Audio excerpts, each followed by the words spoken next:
Welcome back to Derailed. I am your host, JJ Lahey, here with my good friend, Jake Schyvinck. Jake, thank you for being here. Question on everybody's mind. Will they or won't they rename this podcast? What do you think? I think they will. All right. Sorry, my volume. I don't know if you're quiet or if my volume is super Somebody low. in the chat. Am I really quiet? But it might just be my volume being low. It's possible. So I have auto volume turned off, and it's set to the same spot that it usually is. But I did make a change. So somebody in the chat, let me know if I sound good or bad. I was trying to improve the audio quality, but if it's not working, then it's not working. Rasheed Walker is gone, and not for anywhere close to what we thought he was going to be gone for. People were thinking this is going to be 4 years for $80.2 million, something like that. And then there were some people pushing back and saying, don't think you can get 4 years at that price. Probably going to have to be 2 years, 40.1. Oh no, 1 year, up to $10 million. Might be less. So Rasheed Walker is not getting us the third round compensatory pick that we thought he was going to get. Looks like probably a max of like a 6th round pick compensatory coming back for Rasheed Walker. Not what you wanted to see at all. But I do want to thank everybody for being here in the chat with us tonight. It's going to be hopping. We're going to be talking about Javon Hargrave as soon as Jake gets his audio figured out. And we are doing mock drafts tonight.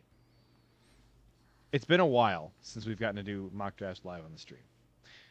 Jake, you've been jonesing for mock drafts, yes? I mean, we did some a couple days ago and published them as videos on this channel. So if you missed that, go back. There's cool mock drafts here on the channel. Go check them out. They're videos. You go to our channel, go down. There's a thing called Mock Draft Lab.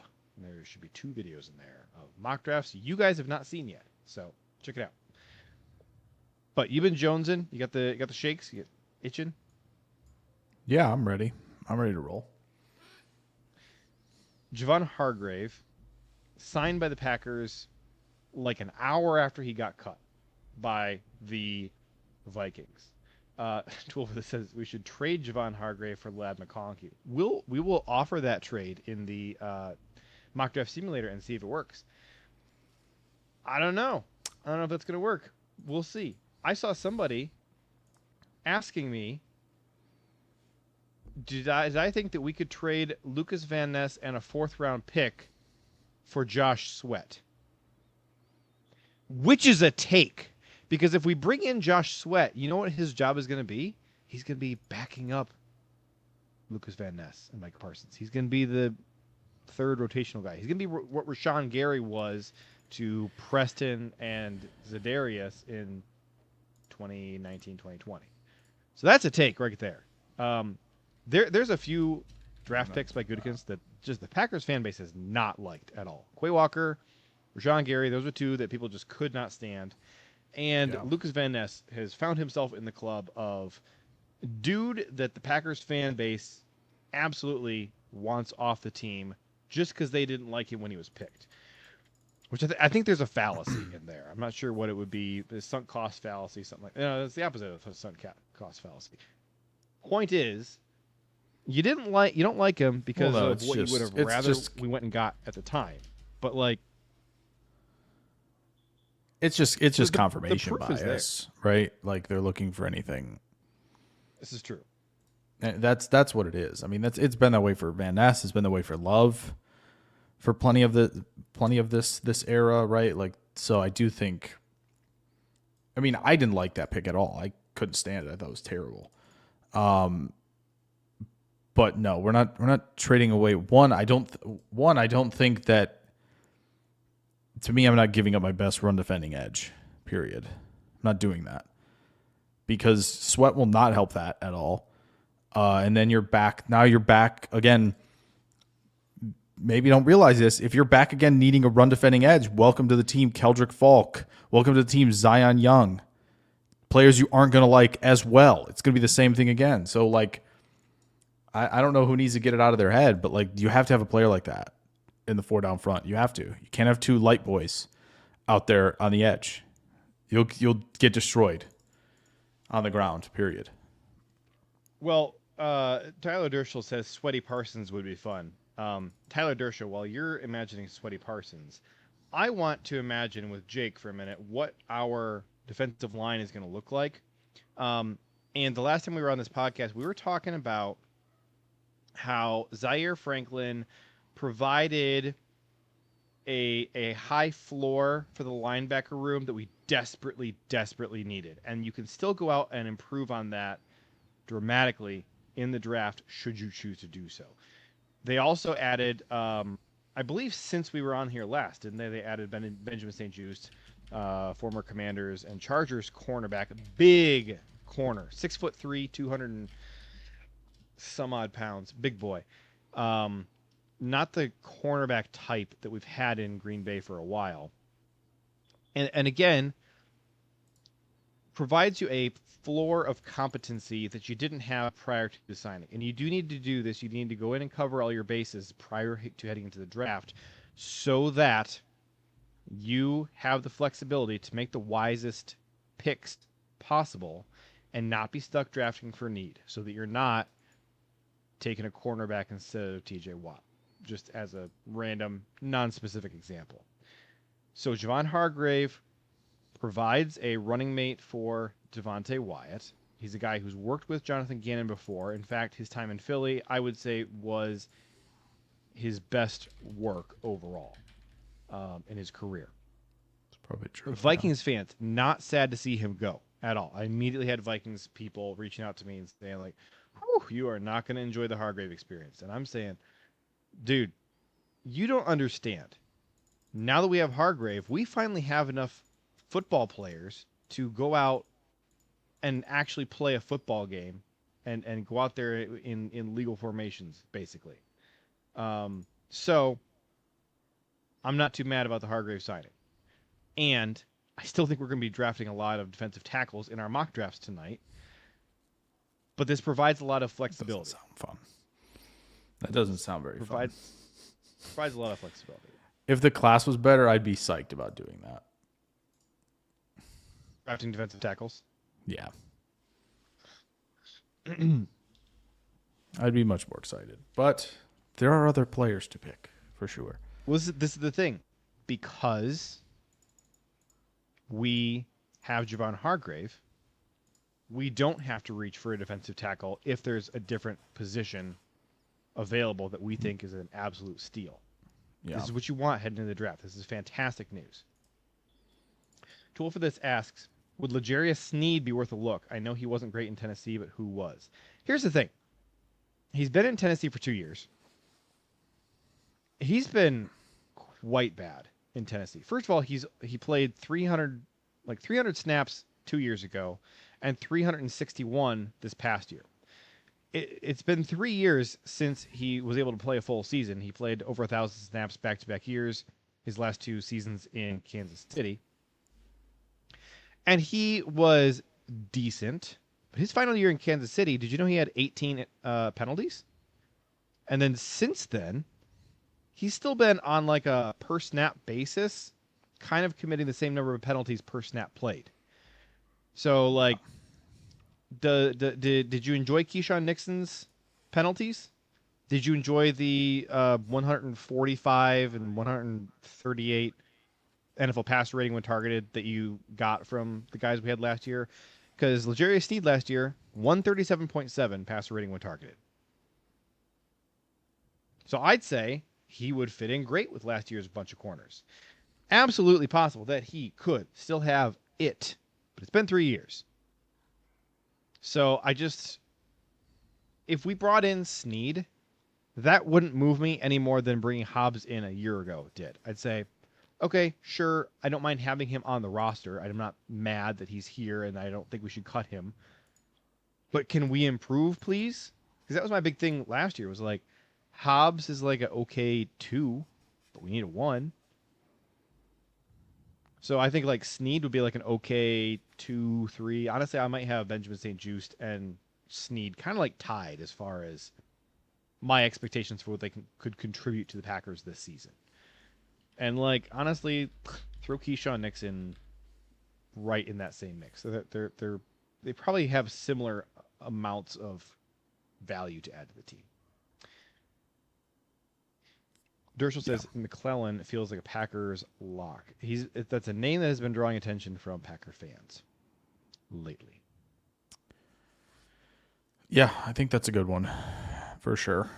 But yeah, it is going to be tricky because for the most part, with the D tackle class, you have to find one or the other in terms of skill set. At this point, there really aren't very many guys who can be multiple in terms of what they're going to provide, in terms of what downs are going to be effective on, and alignment. So yeah, it's more of just finding role players in this draft for D tackle.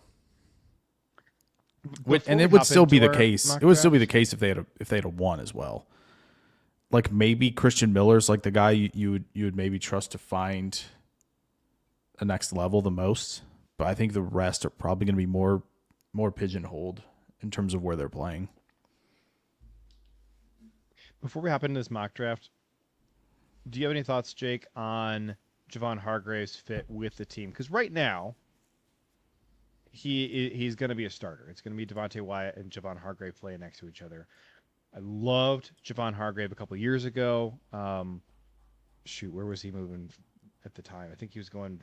Because he went from 49ers to Eagles to Vikings. Is that the path? I think that's what it was. When he was moving, or Steelers.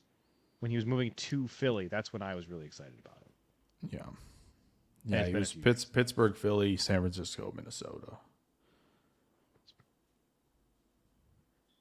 That's right. I liked him in Pittsburgh. I liked him in Frisco.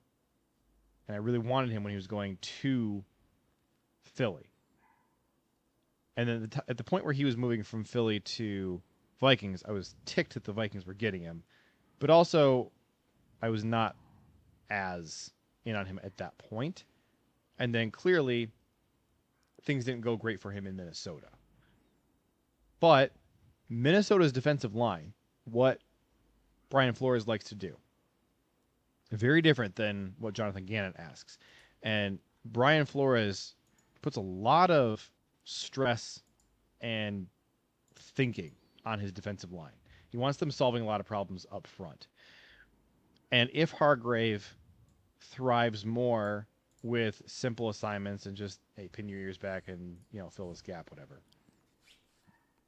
you certainly could see resurgence. But do you have any thoughts about his fit with what we think we're doing this year in Green Bay? Yeah, I mean, I think the fit's going to be fine either way they go, to be honest. I mean, he's lined up enough at nose over his career. I mean, he was the nose when Pittsburgh drafted him in the 3-4, right? He's I think anywhere from from nose to 3 tech's going to be optimal for him.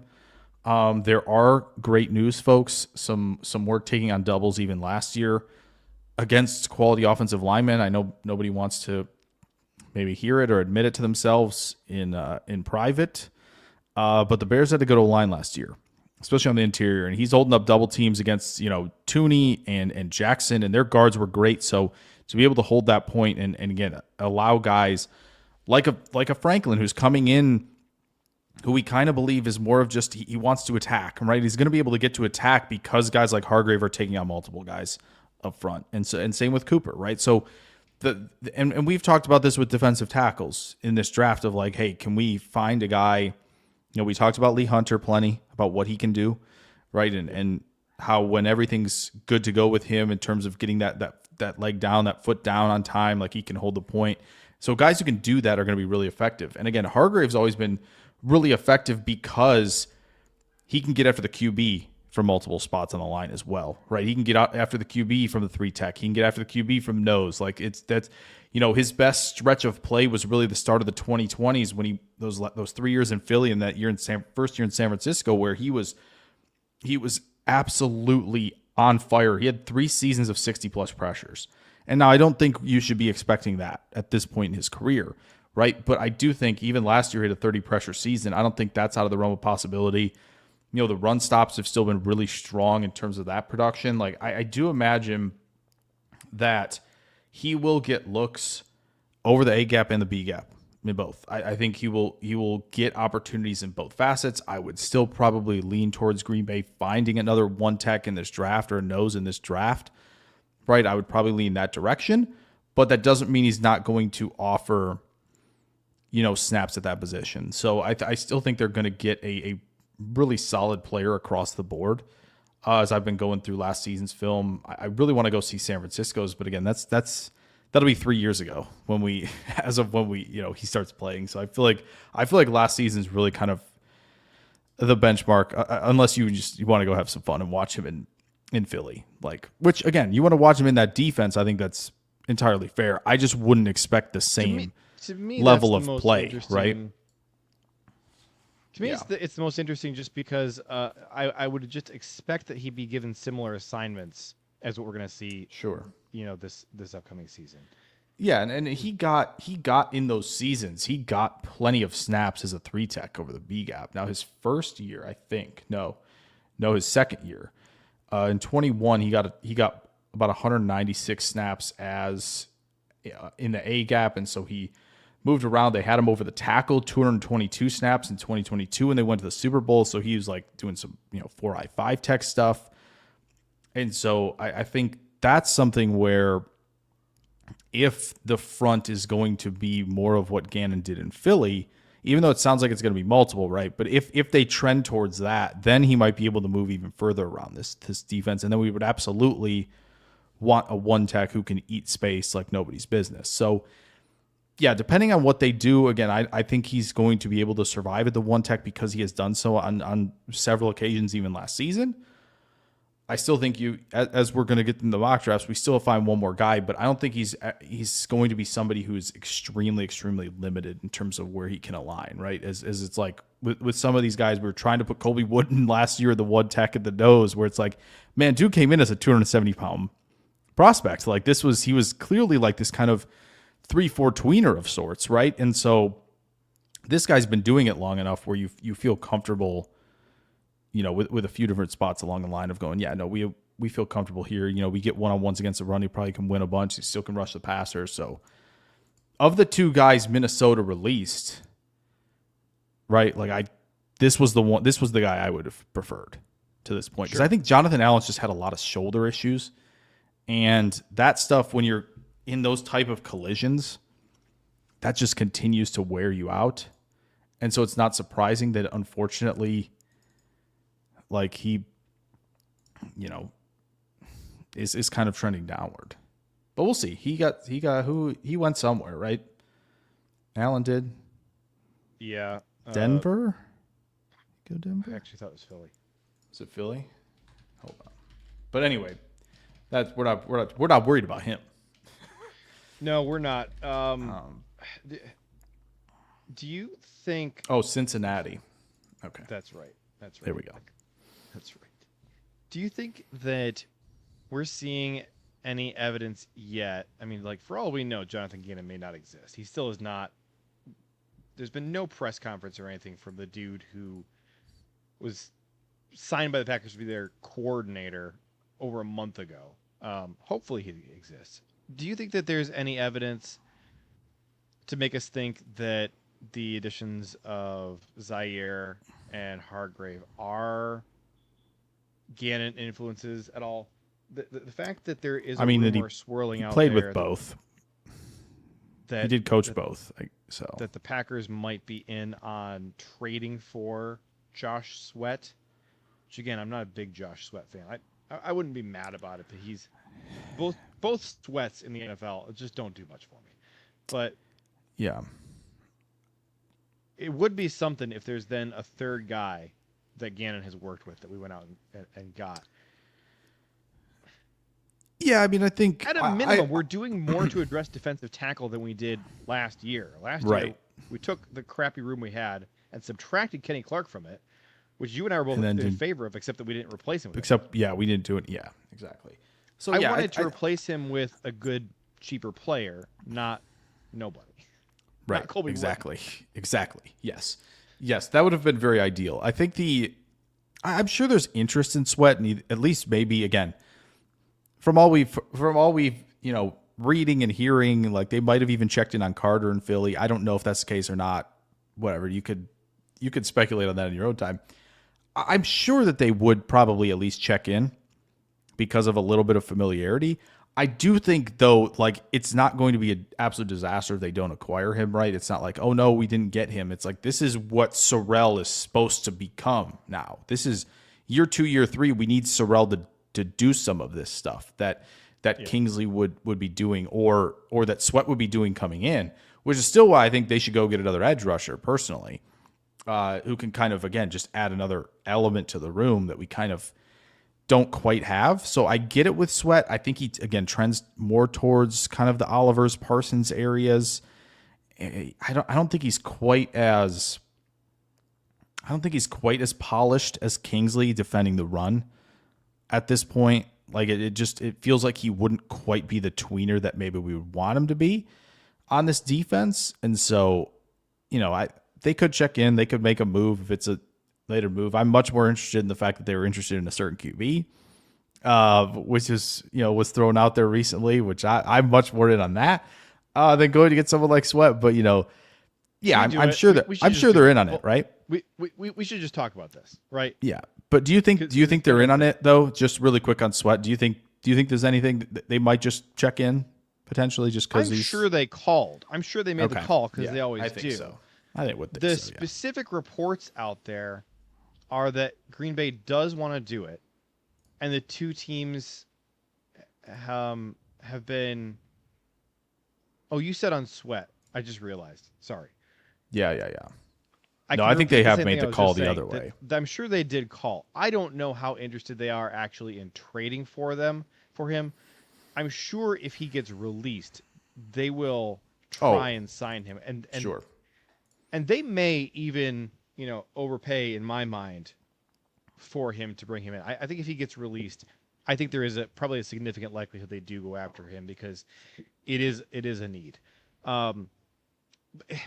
It all, I think, is maybe even more reflective last year on how mismanaged the defensive roster really was. Yeah. And I keep reminding myself when we talk about the needs that we perceive on the team, I keep reminding myself sometimes we have to consider players that we don't think very much of yet and think maybe the Packers really do believe that this guy is ready to step up, whether it's Barryn Sorrell, whether it's Colin Oliver, that if they don't make an addition at edge after losing Rashan Gary and Kingsley Enagbare, that they must really believe that one or both of those guys is very ready to step up, and maybe both of them. Yeah. I think where it's really baffling is corner last year because they both corner and defensive tackle, they went into the season with fewer at those two positions than they ever carried. And so that was freaking odd that if you're just putting the puzzle pieces together, it seems like the most obvious thing was that they had some plans to get somebody. Plans fell through. And then eventually they were just like, well, there's just nobody we like very much. Oh, well. That's just kind of what it seemed like last year. So, we're already in a better spot this year where, like, last year, the only guys we went out and got were Aaron Banks and Nate Hobbs, and both of those felt like massive overpays. And I think you look at the additions we've made so far this year, and everybody we brought in honestly feels about as good as those two guys, but at the prices you'd expect. There's been zero contracts we've handed out this offseason that you're just, like, scratching your head over, whereas both of them last year had you scratching your head. And again, to drive the point home again, I think the guys we've brought in so far this year are the same caliber of player as Banks and Hobbs. That is to say, Banks and Hobbs should have been getting paid what Hargrave and Xavier and honestly, Hobbs was at least decently close to Xavier, right? It was like $2 million, I think, was the AAV difference. I wouldn't compare Hobbs to Xavier, though. I would compare Hobbs more to Benjamin St-Juste. I gotcha. Giving Hobbs $12 million a year that was not a contract that was like pain-free to get out of freaking sucks. It was a very surprising pair of deals that I don't think when we talked about players when we went down the guard list, JJ, we were not talking about him. We were talking about, like, especially we had like mega circled Tevin Jenkins of like, hey, let's go see what he has in the tank, right? And go do something like that. And again, it was very much a conversation last year of like, hey, what's the budget signings they can do? Like, how can they work around some of this? And then they kind of just swung. It felt like a first round. It felt like a first round in the draft type of swing. Last year, where it was like, oh my goodness, like, take it easy, man. Did you stretch? Take it easy. You swung so hard, like, type of thing. So, I'm gonna hit a couple questions here or comments, and then let's do the other trade candidate that is interesting to both of us. Okay. And then we should mock draft. Yes. Io Joe says, I don't think they need to bring in a top 5 guy. You mean top 5 edge like on our team? I think that's Sorrell. what he's saying. Okay, but hang on. Let's count this out. So Parsons, Van Ness, Sorrell, Oliver, Cox. Like those are your 5. You're saying a guy who's lower than those? To me, I think that's what he's saying. To me, that's just kind of asking a lot, because I don't know that we have seen enough from Oliver or Cox to feel like, hey, this dude can be your 3 if somebody goes down. Well, yes, especially Oliver, who just really didn't play. Yeah, so that's... Yeah. Whereas, like, at least Sorrell at the end of the season got some reps. Like, it felt like he got, like, I don't know what, like 30% or something of his reps were like in the last 2 games, which is great. That's good. He should be getting more of those. And that was, fantastic. Love that. But, and like, I get that Sorrell, like, you could maybe say is on the rise, but man, 206 snaps. We hope he's on the rise. I don't think he's on the rise just yet. I think 2025 is more of a like, hey, let's, and again, Green Bay might be hoping for that rise. Right, and I think that's what you're hoping for, as kind of the smaller-ish player. Like, you have to hope I guess at 260 that he takes Kingsley's spot. Like, I still would rather just go get somebody. I think if we had Kingsley on the roster, I'd feel great about the edge room. I think we need to feel pretty good. Get another Kingsley caliber guy, and then I think you're fine. Yeah.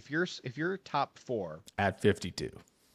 If your top 4 are Parsons, Van Ness, Kingsley, and Sorrell, I'm not losing any sleep over that at all. I'm fine with that. It just feels like we're one guy short, one Kingsley Enagbare short. And this is not me saying, oh, why do we get rid of him? No, fine, I get it. You didn't want to pay $10 million for your edge 3. I get it, but I'm just saying let's go find one more so that we have 4 instead of 3. And I don't know that Cox or Oliver. Like to me, those guys are like clearly edge 5 quality as of right now, based on body of work. Oh, I see. Top 5 guy. Well, yeah, no. Of course not. No. If you don't feel that's like we not need that's not two what that's not Parsonses on what the team.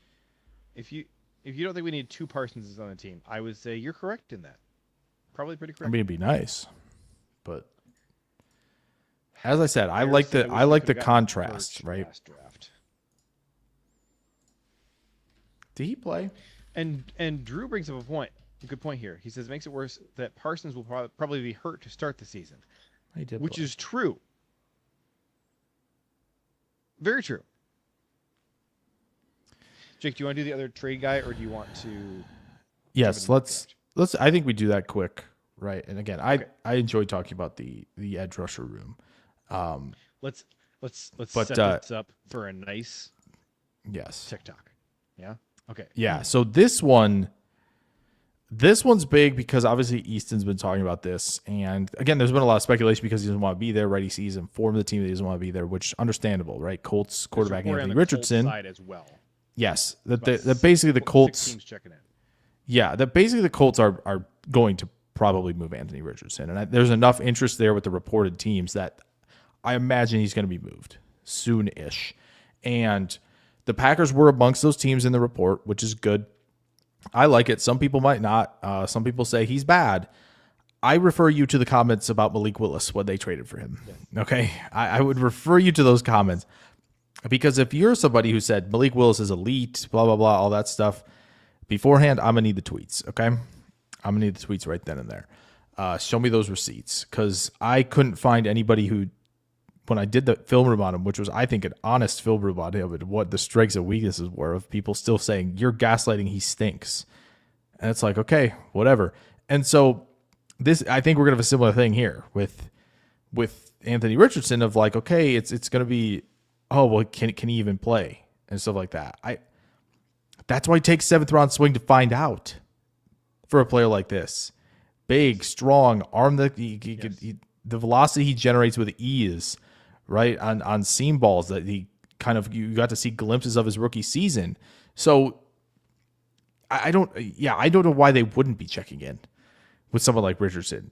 He was a young player when he was drafted, right? He didn't get a lot of starts. So like, are we surprised? You know, the experience thing matters in the college. It's popped up. So, you know, I think Richardson's kind of in the same boat, and be great to have him come in.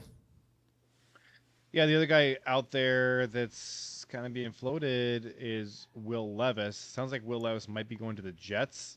And I would just ask anybody out there with eyeballs. I'd rather have your backup be Will Levis or Anthony Richardson. There's only one correct answer. For those of us out there who are Garrett Wilson dynasty owners, it's tough out there, okay?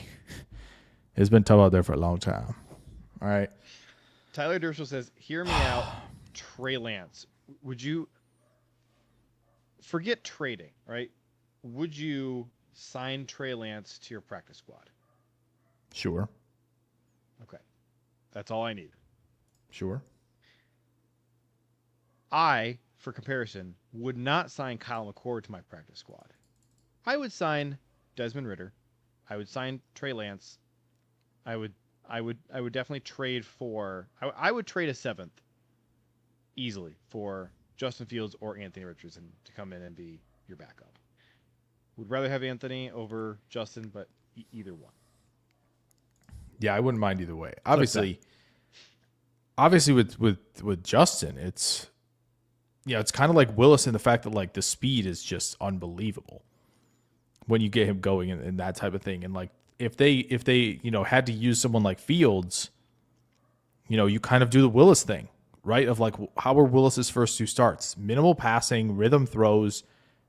We're not going to put too much on his plate. We're going to use the running ability as a plus in the run game, another body you have to account for, like that type of thing to win a game against the Dolphins or the Jets or something like that. Like I think that's doable. I think you could do that. You can get away with it.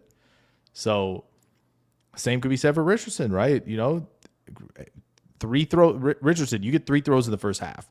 Okay, they're all gonna be deep balls to Watson. Okay, let's see what we can do with those. So yeah, I'd be all in on that. I got one for you. I got a wild one. Who would you rather have? Wait, we're gonna set this up for a TikTok. Jake, who would you rather have as your backup quarterback? Anthony Richardson or JJ McCarthy? Interesting. I mean, personally, Richardson. Yeah, personally. Yeah, I think personally Richardson. It's going to take a 7th round pick for you to get either one. Who are you going after? Yeah, Richardson. Yeah, no brainer. I would go after Richardson. No brainer. Yep. And we got people in the chat here saying No. I don't want 9. Richardson. No, not 9. McCarthy, not 9. Nobody wants 9. Okay? Nobody wants 9. Here's one. Drew asks, what about Jimmy G? Would you rather so last year the Rams paid Jimmy $3.125 million. Would you rather pay $3.125 million for your backup quarterback, or trade a 7th round pick? Forget the player. Just would you rather have a 7th round pick or $3.125 million? When I say it really fast like that, 3.125, it sounds like I'm saying 308. but it's 3. It did sound like that, or 38. Like it sounded something like that. And I was like, I don't know. $3,125,000. Would you rather pay that or trade a 7th round pick? Forget the players involved, just the cost. I think I'd just trade the 7th. I think I would too. Who was the last good? Because 7th honestly, like I think Rasheed. Like I know Jonathan Ford is back on the roster again, but like we're not. Yeah, the whole like Ford lasting longer than others. He was on the team at one point already. Like, what are we doing? Boy, the last Packers 7th round pick that I was excited about. No, not who. That's a different about. story. Hand out. I know. I loved Michael Pratt. Yeah, same. I thought he was a crazy good 7th round pick. That was really good. They moved on from him in a heartbeat. As they do most of their 7th round picks. So, like, other than Rasheed, who was the last good 7th rounder they had? Boy. Do you count Jeff Janis? I'd say he contributed more than any other 7th rounder I can think of besides. Sam Barrington had a couple years where he was a contributor. I would still probably say Janis did more. Brad Jones? You're really reaching... Brad Jones. I'm just saying, like, so Goody has one 7th round pick to pay. Matt Flynn. Yeah, again, Matt Flynn, ancient history at this point. I know. So those aren't even Goody picks. Goody hasn't. Right, that's the only what I'm one. saying. Rasheed Walker Goody is his hasn't. only good 7th round pick. He's again, got guys that I liked, like Michael Pratt, but which again, 7th round picks hit rate. As Dershel says, he thought Kalen King would pan out. I similarly thought that Kalen King was worth picking. I liked, what was the guy's name? Dexter Williams, that running back we had. I liked him. Oh, yeah. For a minute. But, he might have even been a UDFA. Every time. Oh, Carrington Valentine. Duh. Carrington Valentine. Still on the team. Still making contributions. So, Carrington and Rasheed out of Goody's entire career. Those are the 7th round picks he's had that. Tool for this asked what round was Anibari? He was a 5th rounder. Yeah. So, and Iowa Joe said Carrington. I didn't see that, and I see he put it in the chat before I said it. So credit to Iowa Joe. I just didn't read his comment. I guess that's fair. On special. Yeah, but again, teams. did he even finish out his rookie contract before we got rid of him? I don't know. I'll click on him. He's obviously still hung around because he played in 25. You know what time it is, Jake? Do you know what time it is? It's ASMR time. Is it? I turned off 2 settings with my microphone. You have to tell me how my audio has been tonight, because I noticed as I've been going back through that sometimes my audio really cuts in and out a lot. Yeah. So you have to tell me if that is still happening. Okay. But I turned off some auto background noise filtering type stuff and echo cancellation. I turned that stuff off. So you have to let me know if it sounds better or worse. And I'm hoping that it makes my ASMRs better. So here we go. Ready? In real life, that was not a super good crack open. It was. I don't think I heard it. Well, I don't think I heard anything. It's not possible that my settings made it unable to hear that, because there's less filtering now. Maybe it was just a really bad, lid crack. Maybe it's possible. Yeah, I mean, this is, and I think again, this is Coach Len's correct. This is very true. Pre-snap, post-snap reads. So did Willis. He was lost out there in Tennessee at times. He was in the wilderness, and Richardson's been in the wilderness. There's no question, right? Richardson's got to get the footwork on the short stuff working. Like, he's more accurate the further you go down the field, which is just, again, stuff we can't miss layups. But again, he's young. We had this discussion already about where he's at in his career at this point. So anyway, yes, Kylan Hill was a fun one. All right. Kylan Hill was not mock a draft fun time. He sucked. Iowa Joe says, what about stud Kylan Hill? I say, what about bozo Kylan Hill? That dude was awful. At what? At playing football. He was terrible.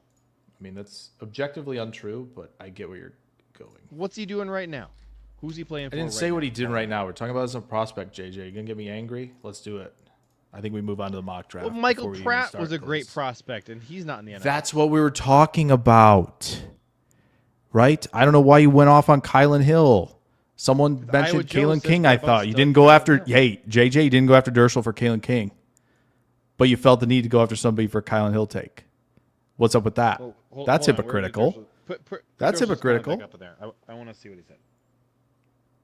Dershel said, I thought he would pan out. Meanwhile, Iowa Joe is saying Kylan Hill was a stud. I'm saying he was not a stud. He was a dud. Okay. If you liked him as a draft prospect, were. that's fine. That's just not how I'm I sure that's what interpreted you Iowa meant. Joe's comment. I'm sure that's what you meant. Yes. Let's move on. Okay. Will a mock draft make you feel better? No. That's not the answer I was expecting. That's exactly why I said it. For a little stunned I know what the silence for a problem moment is. there. The problem is you don't have a redacted energy. No, that's not the problem. I promise. All right. We ready? Now I'm just uncomfortable. Let's roll. All right. I saw we were supposed to do a trade. Who we were trading for? It was somebody crazy. It was Tool had the trade for us. What was that trade? You want us to do a trade? It was a crazy trade. We're not going to do it. Whatever it was.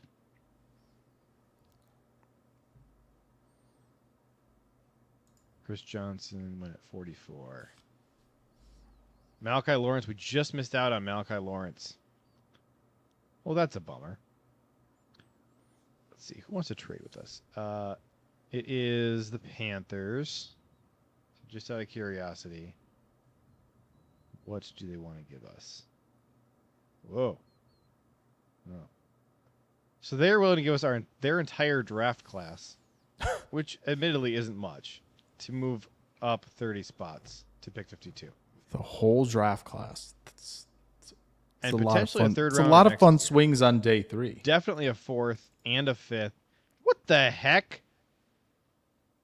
Jake, are you seeing this? They're giving us their whole draft class this year, plus their 4th, 5th, 6th, and 7th last year. So who's on the board that they need? Well, let's scroll back real quick and see. So Rodriguez. So the Panthers need... Well, who have they taken so far? They took...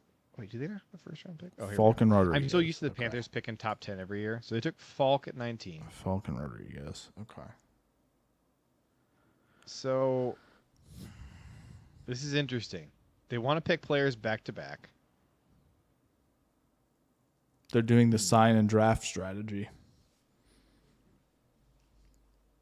What are they looking for here? Is it a tackle? Could be. PFF has them listed with wide receiver and defensive interior needs. Do they feel like they must have somebody at this spot? Let's see. In terms of interior and wide receiver. Okay. I'm not seeing anybody who's jumping up. Who must Chris they Brazzell, have? maybe. Are they trying to trade it for Brazzell? Maybe. Dominique Orange, Surratt. Could be either Surratt, Brazzell, or Branch. One of those could make sense. Grayson Halton. I'm honestly really intrigued who they want. I think I want to do the trade just so I can see who they're going to take. Yeah, honestly, yes, I'm with you 100%. But you know what? Instead of the 7th rounder next year, we're just going to ask him for... Oh, I got to put this in. I'm going to ask him for their 3rd next year. And I don't care about the 7th rounder this year. We're just going to do... So we'll get a 3rd, 4th, 5th, 6th, and a 3rd next year. This is like what they did for Matt Corral, almost. Oh, when they moved up from like 130s to the 90s, I think it was, with New England. Like they gave up like a bunch of picks to do so. Who's Gracie Hunt? I know Grayson. That's the Chiefs. The heir to the Chiefs. I believe. Like the Kansas City Chiefs? Yes. So she's like the granddaughter of Clark Hunt or somebody? Or the daughter? She might be the daughter. All right, well, for science. Yeah, for science. I think quite simply for science. Oh, Gracie Hunt boyfriend. Well, AFAM. I see you love Well, it's AFAM. That's who it is. Boyfriend. Yeah, it's AFAM. Oh, we're finally going to see what AFAM actually looks like. Yes. Wow. A-fam, you are tall, my guy. Stud muffin. I didn't realize you were that tall, A-fam. Wow. Look at that. He is tall. He looks good in red. Oh, he played football. A-fam, you played football? I did not realize. A-fam was cooler than I thought. Wow. The wolf guy. Yes. Chiefsaholic. Yes. Amazing. Wow. Oh, look. Here's A-fam with Yes. Robbie Mahomes or whatever the Mahomes brother's name is. What's his name? Actually, this looks more like Brittany Mahomes. But what's Pat's brother's name? Richard. Jackson, that's it, yeah. Look, Yeah. here's A-fam with Jackson Mahomes. I'm going to be honest, though. This photo of A-fam here looks a little bit more like Tyler Dershel. former QB. At where? I don't know. It was saying like former ex-college football player. But I don't know. That was a good foray into science. I agree. Well done. A-fam, Well done. listen, once you and Gracie That take was for over you. the Chiefs, That was for you. I have some suggestions for what you can do with them. Okay. That was for you. We're going to do the trade just so we can see. I got to slow this way down so we can see who they take. Accept all trade offers. Only make picks Man, when you that have would no be offers. that would be tough. The one to do that one on would be the PFN. Yeah, trade that's simulator, true. 'cause there's Well, a I don't know trillion if they'll. of them. Will you ever not get a trade offer on PFN? I feel like there's always one. Chilling. All right, let's see who they take. AJ Halsey. Just not sure you're giving up the draft for that, but okay. Hey, Did you see that coming, Jake? Because No. I'm a little surprised by that. No, to be honest, I did not. I thought we had it pegged for the right position, but apparently Do you remember not. when we were taking Traden Stukes in the 7th round, and now he's going in the 2nd? Good times. Yeah, those Grayson were the days. Halton, we just missed out on him. Those were the days. Oh boy. All right. Sam, remind me, is it Roush or Roush? I believe that's right. Yes. I think you told me he's Roush like 10 times now. Connor Liu, that's Keelan right. Rutledge. Oh, Keelan Rutledge. We take him too often, but I kind of don't care because I'm not sure what else we're doing. Anthony Hill. JJ might want Markel Bell here. Shut your mouth.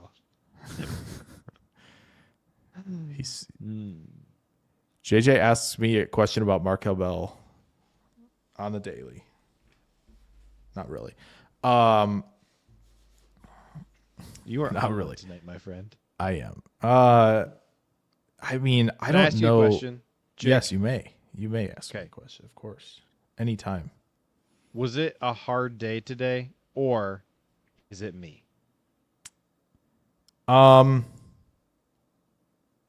Good question. It's gonna get real. Is it Wicks? I don't know. It's not Wicks. It is not Wicks presented by Redacted Energy. It is I don't think it's pregnant pause. specifically JJ. It's all of it, man. It's all of it. It's everything today. And I let it loose on JJ, and that's not okay. And I shouldn't have done so. And I apologize. Hey, once you got to again just communicate, because JJ. if I'm doing something to contribute, I want to know. No, you're fine. I want to know so You're I fine. can. No, you're fine. Because I only want to contribute in a positive way, and This is not true. in a Chicago Bears way. It's fair. Not in a Gare Bears way. Never. If I draft Keelan Rutledge here, would that make you feel better? We'll try it and see. We'll try it. We'll let it loose. Let it loose. Have you seen the meme where I forget what the food is, so I kind of have to make it up, but freaking need a Snickers, dude. the person is like, "Oh man, you seem like you're really struggling." He's like, "Oh yeah, I feel terrible. It's just not my day." Well, can I do something for you and make you feel better? I could make you a snack or something. No, I don't think that would help. But my favorite snack is Jell-O. And if you make some Jell-O, you can put some Cool Whip on it. I don't think I've seen And maybe that. like some sprinkles, and maybe a milkshake alongside it. That you could just try that and see if it works. Oh yes. So we're gonna take Keelan Rutledge. All right. Well, let's Now, do that. this first. has to make you feel better. Back-to-back picks. Back-to-back picks You are just take nice. whoever the heck you want. Connor Lou. We're not taking. This Garrett is a. Nussmeier. Oh, Jake. What if we drafted Keelan Rutledge and Jake Slaughter, and then we play Sean Ryan at one of our guard spots and trade him? Yeah, just cut him. I don't care. That's fair. Banks, you can take your money with you. I know You can have all of it. Yeah, take it all. All you know what? yours. Go to the Bahamas. Take a trip. That's totally fine. Man, I feel like they're gonna take Anthony Hill. They probably are. So that way Adam may feel better about yes, they took a true guard just now, which they never do. That will get us back on track of the Green Bay way, which is, but also right. We've had the Packers draft Twitter chat was humming about $30 million a year for a certain receiver. That might happen. It might have to be the case in terms of an extension. When was this? Was this today? I believe so. I think I think. Did you see this? I Breaking. feel like Green I Bay see Packers reach a personal agreement with Big Ten tackling leader Edgerrin Cooper. This dude right here, Edgerrin Cooper. Wow. This move, you remember Edgerrin Cooper, noted Big Ten tackling leader. Edgerrin Cooper grew his hair out. That's crazy. The key to building the NFL's strongest defense. As Cooper takes on a new role, I'm not sure what new role this is. Maybe cornerback. The Packers are shaping up to be a force to be reckoned with. Listen, Packers Facebook. Cooper grew his hair out. Place. Cooper grew his hair out. I don't Facebook's something else. Facebook's something else. I would recognize his face, but I don't have a mental picture of what his hair looks like. I suppose. Yeah. For science.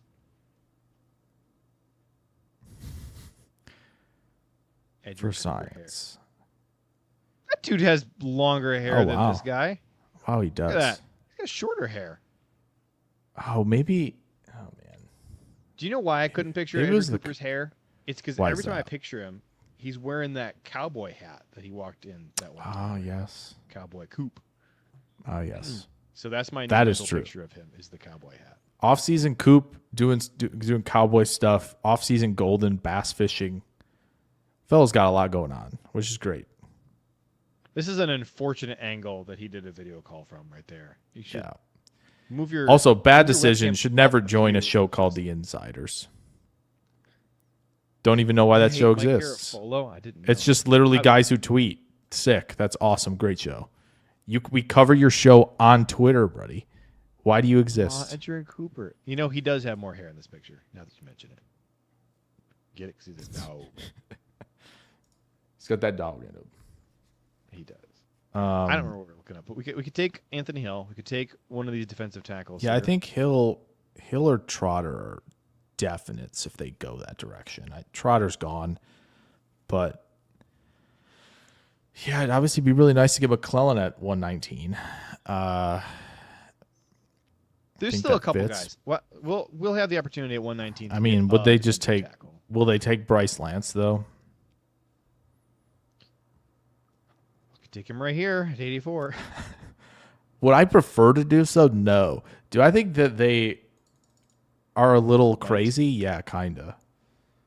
Ooh, Iowa Joe said, should we start a show called The Outsiders? That's not a bad idea. That's pretty good. I like that. Design. All right, James Bayless says, I think we should take D Orange. He can fill a gap. Listen, that's fine. You can like him. But around here, we call him Big Citrus. Oh, I missed a Venmo. Who's this from? Oh, my goodness. 26 minutes ago. I'm so sorry. I hate this system that we have where I have to rely on the mobile notifications.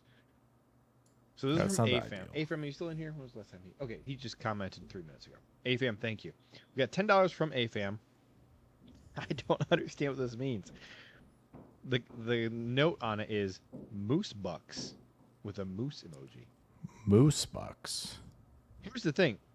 We've been sitting here what that means. on this draft pick for at least 3 oh no, he said that 26 minutes ago, not 3 minutes ago. So if there's a player here whose name is Moose Bucks that I don't know, I'm happily going to take Moose Bucks for you.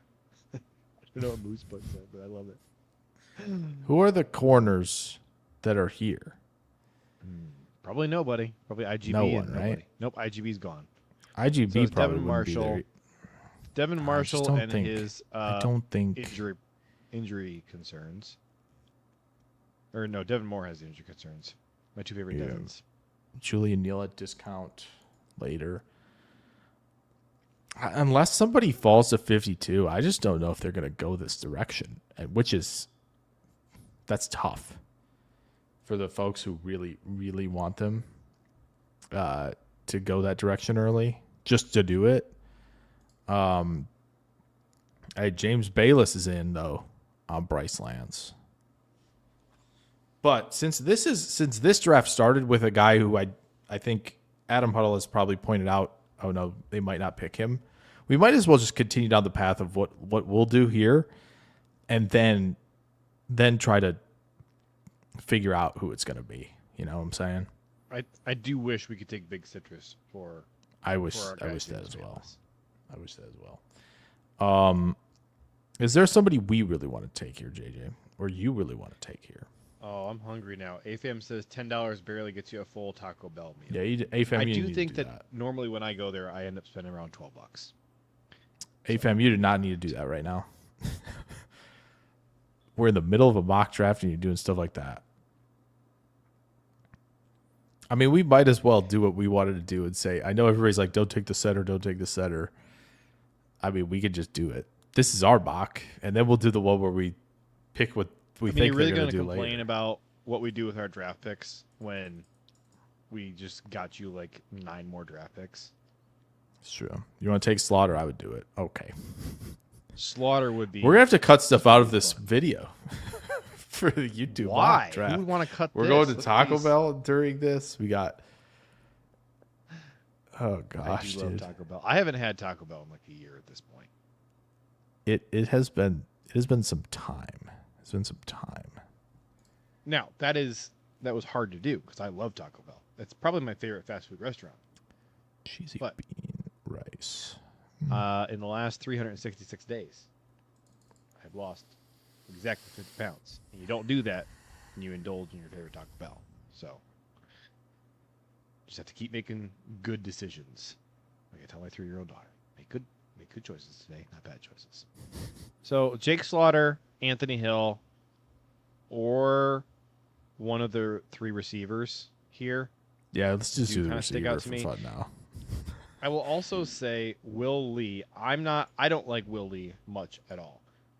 But he is starting to become a Packer fan favorite at this point. We're starting to see more and more and more and more Will Lee mock drafts, and I do have to acknowledge Which, he does feel like a Packer pick. yeah, I've been having a lot of conversations, Jake, lately with frustrated Packer fans about separating process and player evaluation, because we get frustrated at Goody for both.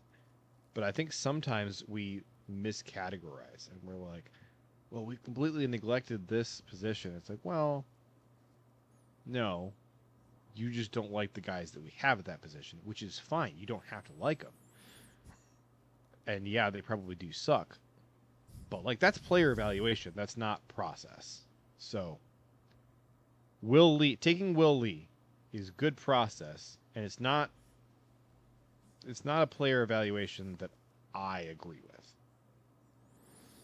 But it would be good Yeah. process to take Will Lee at 84, regardless of how you feel about Will Lee as a prospect. yeah. Each Keisean. I guess I'm kind of feeling. There's Chris McClellan. I guess I'm kind of feeling like going after one of the receivers. Okay. Frankly.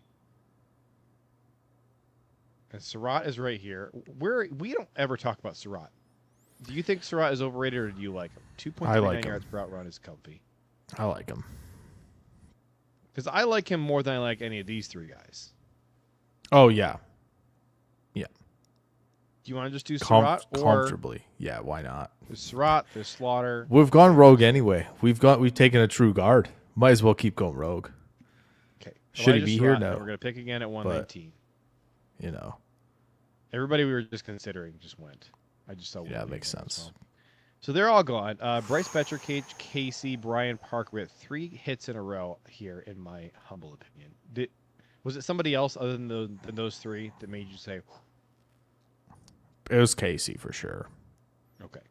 Which, yeah, you don't have to tell me twice to take Casey. I mean, we got 2 in a row again. This is like, are we gonna ever have two in a row selections like this in a mock draft? Maybe not. I'm slightly regretting that we took Elijah Surratt because Jacoby Lane is right here. I like him. That's true. I like him a lot. Look at 2.42 yards per route run. I actually didn't even know his yards per route run was that high, and I loved him without knowing that. Bud Clark is here. I would take Bud Clark every mock draft if I could. This is ours. So. And corner. Malik Muhammad is here. Tim Keenan is here. Devin Marshall is here. Skylar Gill Howard, Albert Regis, Charles Demings are all here. Julian Neal is here.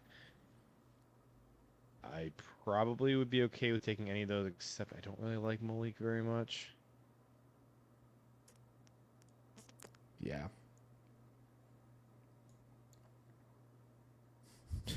What direction do you want to go? I mean, because I picked last time. I took Surratt. Who wants Jayden Reed? Well, who wants to trade with us? So the 49ers want to trade with us, the Texans and the Falcons. The 49ers... Because we could take Jacoby Lane and then trade. That's true. I mean, we've already gone rogue. 49ers have more to work with than the Texans do. Texans can't offer us anything good. Neither can the Falcons. Falcons would have to trade us a next year pick. Back to back, Green Bay goes O-line and 2 receivers. Their top 3 picks. I was looking at that backwards. Kind of. Okay, so if we shipped over... Wait a minute. What am I trying to do? I'm trying to ship away Jayden Reed. What are we trying to get in return? We're offloading Jayden Reed. We just want picks. We just want picks. That's right. No, so we've gone rogue. We've simply gone rogue. We've gone rogue. Yeah, we might have to shot clock this. That's fair. We can just take Cage Casey. I'm in on it. Man, they will not give us much for Reed. Holy moly. Then, yeah, forget about that. Never mind. Okay, we're taking Cage This Casey. is Cage Casey for what? Cage Casey. Bud Clark, Jacoby Lane. I probably would rather have Cage. Oh, Trey Zune. Jeez Louise. You want 3 line picks right there. I mean, that works for me. Okay, we're getting Zune for 1. Oh, then we got another pick right here. So yep. Cage Casey, Bryce Betcher. We have picks in a row again. Jacoby That's what happens when you get Carolina's entire draft. Bud Clark. Crazy. I think these are the guys we need to pick from. Is between Bryce Betcher, Cage Casey, I wish Jacoby Lane, and Bud Clark. It's kind of. I wish Torian York wasn't 5'11". Well, if there's a lot of things I wish, and that we could do a whole episode. Facts. That's facts. Want to take Marshall? Do you want to take Isaiah World, knowing that he's never going to pan out unless he changes his first name? Smart. I do not. Could take Katron though. Raritan. Here? Yeah, he is. There's the lesser Singleton. All right. What? Yeah. What position do you feel like we want to go here? Like, well, I laid out the guys I wanted to consider, which is Cage Casey, Brian Parker, Jacoby Lane, Bud Clark, notable that the only one out of those guys who's a defensive player is Bud Clark, and safety is not really our weak spot. I mean, I don't hate Tim Keenan. I don't hate Katron. I don't hate Devin Marshall. I don't hate. I could see Katron or Marshall being the pick here. We haven't taken any defense. Marshall could running work back here. suddenly looks pretty bad. We have Josh Jacobs and Chris Brooks. It's true. And the ghost of MarShawn Lloyd. Would you rather have Katron Allen or? Yes. I kind of think Katron's the pick here. Let's do it. 4 offensive picks to start. Goodness. So we're back on the clock here at it might be 5. 56. It might be 5. Back to back. Jeez. Might continue because we took their whole draft. Well, I'm looking at it here. So we got 156, 157, 158. So that's 3 Oh in a my row. gosh. This is fun. We should just trade up from 7 to get another top 200. 7. Trade up from our 7th round picks, you mean? Yeah. Bunch those all up. Also, it's giving us 3 when we don't have 3 anymore. So PFF. Why do we not have a 3 anymore? We don't have I don't believe we have that 3rd, 7th anymore. Why? I think they worked it out from comp stuff last year. Yeah, we do not have that late set. We do not have a second compensatory 7th anymore. For what it's worth, which is a bit of a tough James scene. Bayless wants to take Bud Clark. Let's see if he's still available here. He's not. We missed out on him. That's unfortunate. It's tough. Let's see here. What do we got at Aaron defense? Kate says the breakfast crunch wrap is top-notch delicious. James Bayless wants us to consider tight end. Ayers asks, are there any great receiving backs? Well, we just took Katron Allen. We need defense.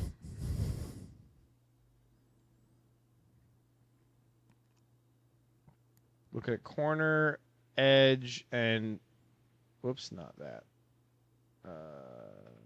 Linebacker and where's here we go. Ephesians Prysock, Albert Regis, Skylar Gill Howard. Wait, let me ask you this question. Got How do you 3 feel picks about in a row. Skylar Gill Howard now that we have Javon Hargrave? Do you feel better about Gill Howard? I don't know. Like what is he? 6 foot 280. I mean, maybe. I think he is. I think he's an extreme specialist when it comes to his role. Because, like, legitimate, I just don't know. Like, you can play him at like edge on 3rd down or on early downs. We kind of could use that though, Because he's a pretty decent run defender, very good pass rusher. You're right that it's a little bit specialized where we could line him up.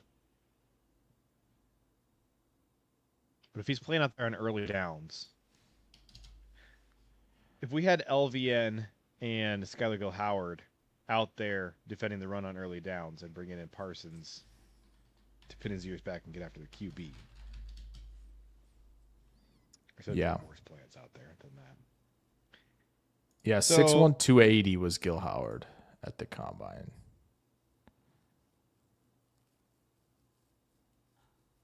But again, maybe he was cutting weight to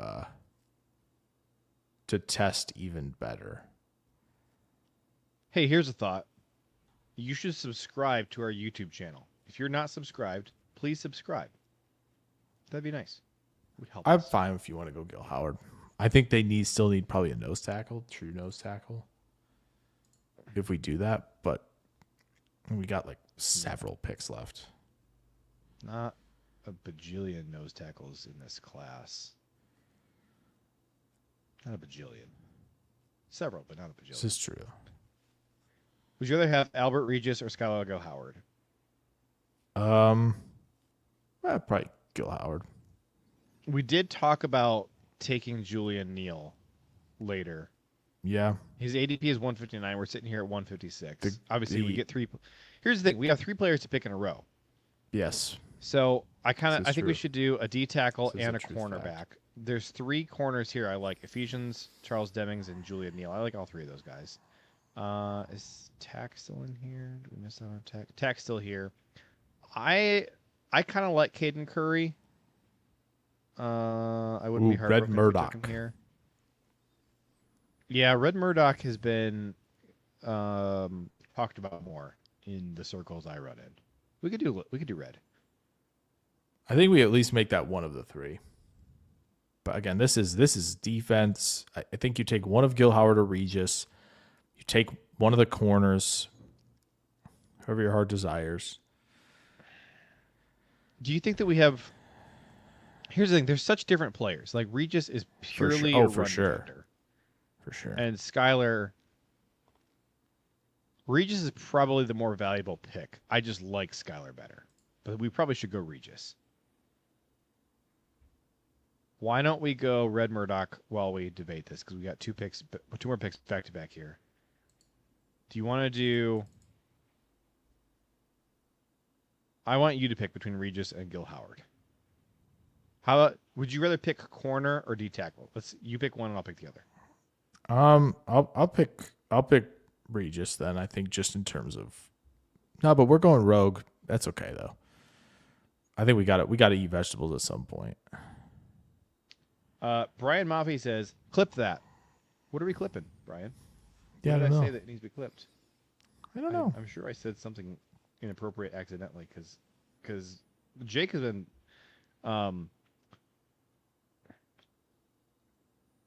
he's been how do I phrase this so it's not me saying another thing I'm not trying to say?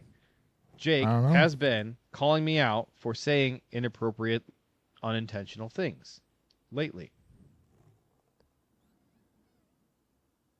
Let's go Demings here, I think. All right. Demings, I like it. Demings. Yeah, I think Demings. We need tons of clips. That's why he's saying it. Okay, 4 picks left. Brian, do you want to come on here and say something outrageous that we can put on TikTok and then? Yeah. Yeah, there you could take Zane right there I'm probably taking Zane. at That's 200. fine. Oscar Delp. Yeah, Zane or Delp. Delp or right? Probably Delp then. Will you feel better if we take Oscar Delp? Relatively speaking, probably. All right, we are officially in the 7th round. We have Fine, it's about time. 3 picks here. Well, you got to take your guy. Took my guy. We haven't officially traded for any QB yet, so it feels right. We never drafted an edge rusher, did we? You want to do? Well, we did. We took. Oh no, we didn't because we didn't take Caden Curry. I thought we were going to take. Yeah. You want to take Mason here, or hold on? Who's the other guy? There's another late round guy we always go after. There's Mason and I guess it's Mason. Oh, I guess so because O'Neal must be gone. Yeah. I guess so. Right. Garrett Stritzel, we got a Facebook comment, JJ. I love it. Garrett has been commenting on our stuff on Facebook this week, and I appreciate that. All right. Love that. Does Goot use some of the compensation draft picks to move up in the 26th draft? So here's the thing. Let's talk about this real quick. Actually, no. Let's come back to this right after we finish because we have just 1 pick left to make. Let's make this pick here. Yeah. No, I agree.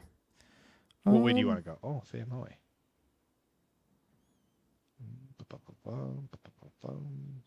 Famoe.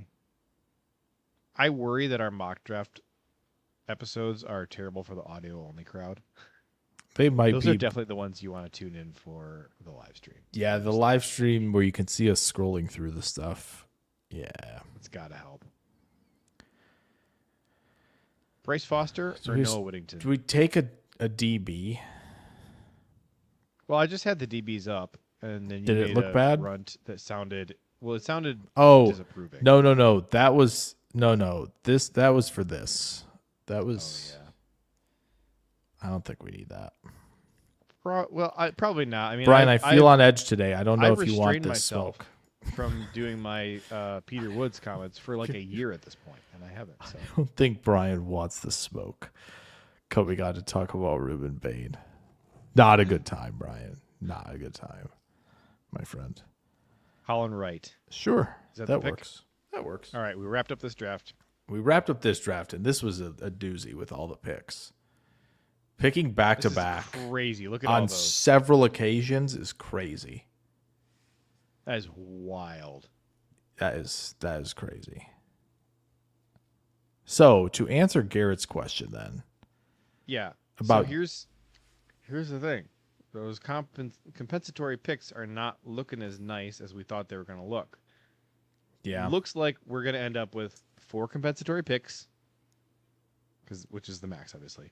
But It looks like we are probably going to get a 4th. No, sorry. Yes. We're going to have 3 extra 4th-round picks because you get the Rashan Gary one that we got from Dallas. Yep. So Malik, Doubs, Rashan Gary, those are 3 extra 4ths. Then probably a 5th for Quay Walker, although that might move up depending on how his season goes. And then a 6th for Rasheed Walker. That's what it looks like it's going to be. Nick Cordy on Twitter is the dude who always calculates all the compensatory stuff. I guess he works for Over the Cap, but this is his specialty, is the compensatory picks. Those are the picks he's projecting for us. Brian Maffey says, I don't like the Surratt pick, but otherwise he likes it. So do we think he uses some of next year's comp picks to move up in the 26th draft? Well, you can't use next year's comp picks because we don't have those yet. But you could use the picks that we do know we have, from which the would Gary be trade. our original 4th and the Gary 4th, and our original 5th and 6th. So that's 4 picks right there that you could use to move up in this year's class because you know you have those compensatory picks coming next year. Here's the downside, is that those picks are worth less to trade up this year because they're next year's picks. So you are losing value. So I'm team no, let's not do it. But could I see the Packers doing it? Yeah, I could. Goody really likes trading during the draft. He trades up, he trades down. Sometimes it seems like he just trades just to trade. See Jacob Monk. This is facts. All right, Jake, you know what question I'm going to ask you. Would another mock draft make you feel better? Sure, we could do that. Are we going to stick to Green Bay's who'd you like to preferences? Do? No, preferences. Their preferences. Oh, their versus preferences? Ours. Yeah. You choose. You choose. Your choice, you choose. No, I think no, I want your input too, JJ. I would like to just take the dudes that we think are good players because frankly, there's a lot of the Packers thresholds Works for me. that I think are bullcrap.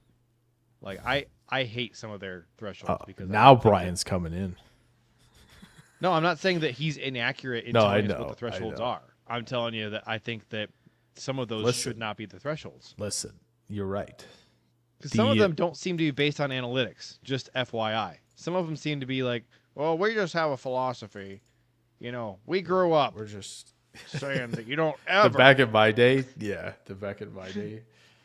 stuff. Here, this is back in my day, their corners won't be 183 pounds. This is Goody. I live by one simple rule. Always. No, I mean never. Oh, no. Tulfa says, do one mock for each touchdown Musgrave will have this year. Well, we've now done too many, so that's a problem. We've already done one. That's a problem. We've already done one. We could do Joe's version of just if there's a trade, you have to accept it. Okay, that'd be fun to do. We've done a lot Should of we do that in the PFN sim? We can do that in the PFN sim. Sure. Do you want me to run that? Or are you running pretty smooth? Mine is running totally smoothly right now. Awesome. It's the database one that used to crash. Oh, yeah. Yes, that one. But if you would like to ads. drive, would it make you feel better to drive? No. I just want to make sure. Everything's good. Good internet. Too old for this. See how we have a scrolling banner at the bottom? It says custom mock draft. And it says $10 for a 7-rounder, $5 for a 3-rounder. I'm going to give you a special tool for this special. $6 gets you a mock draft where we trade away Luke Musgrave. Now you know. Brian says, I've never cared if someone disagrees with their thresholds. What always bothered me was when people tried to talk themselves into believing they weren't real. I think that the thresholds are real, and also, you know, a little bit of Captain Barbosa. The cool would be more guidelines. Guidelines. I wish we could play that clip on here. So I will say so that they probably generally do remove guys off their board who fall outside of most of their thresholds. And I think once in a while, there's guys who are fringe who they go, I just like him, and they go for it. Jayden You know Reed. what? They tend to not be right on some of those guys. Just FYI. Garrett Stritzel says, do a draft that Gannon would approve of for his defense. That is that's a good idea. I wish I was in his brain. We don't know if Jonathan Gannon actually exists. Is he real? Is he That's Zane the Anderson 2.0? Many are asking. Is that a real person? Brian Moppy says, you guys know who about specific Packers content creators. I don't actually, because as I've mentioned, I really don't know other Packers content creators that much. I don't spend any time thinking about them. There's like 2 or 3 I could name. Can you not eat my plant? Get down from there. Hey! Get down from there. Darn wife. Here we go. 7 rounds. Normal speed. Oh, Let's do no. consensus. Oh, gosh. Packers. Okay. Oh, gosh. This is fantastic. Can I not change the speed once we're in here? This is painful. Potentially. I'm going to restart. So you want to restart your Change sale? it to fast speed. Consensus. Enter solo draft. This is like... I wish there was a sloth speed. I feel like that's what the slow is. That was we were on medium. That or PFF normal. that PFF has like the crawl version, which is just insane. It Why feels is like it you're drafting watching the for real me? draft. Why did we not get to draft did the we not Packers? click? Must not have. I saw the Packers fly by and I couldn't see who the pick was, and I'm like, wait a minute.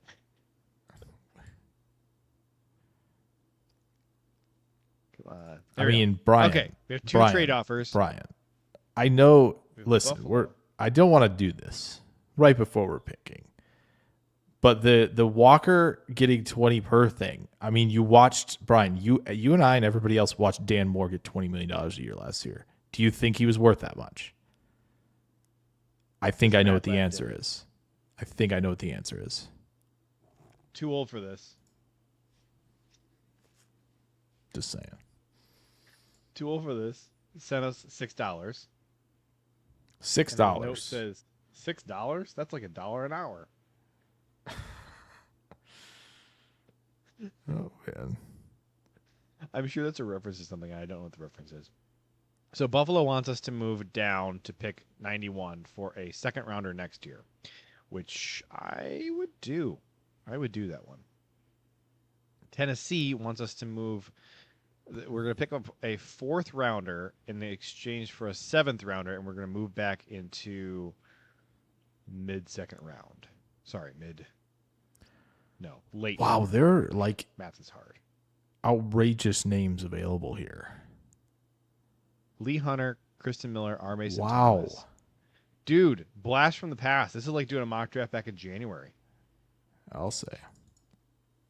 But remember, the rules are the rules. This is the one where we can't not trade. Did Joe put a donation in the? No, we got a dono from.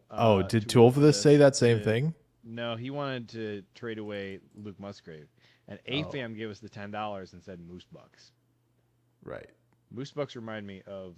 So was that first mock the Moose Bucks, or do we have to do another one with the Moose Bucks? The $6 an hour quote. Napoleon Dynamite, when he works for the farmer and gets paid $6 in change. Oh. Okay.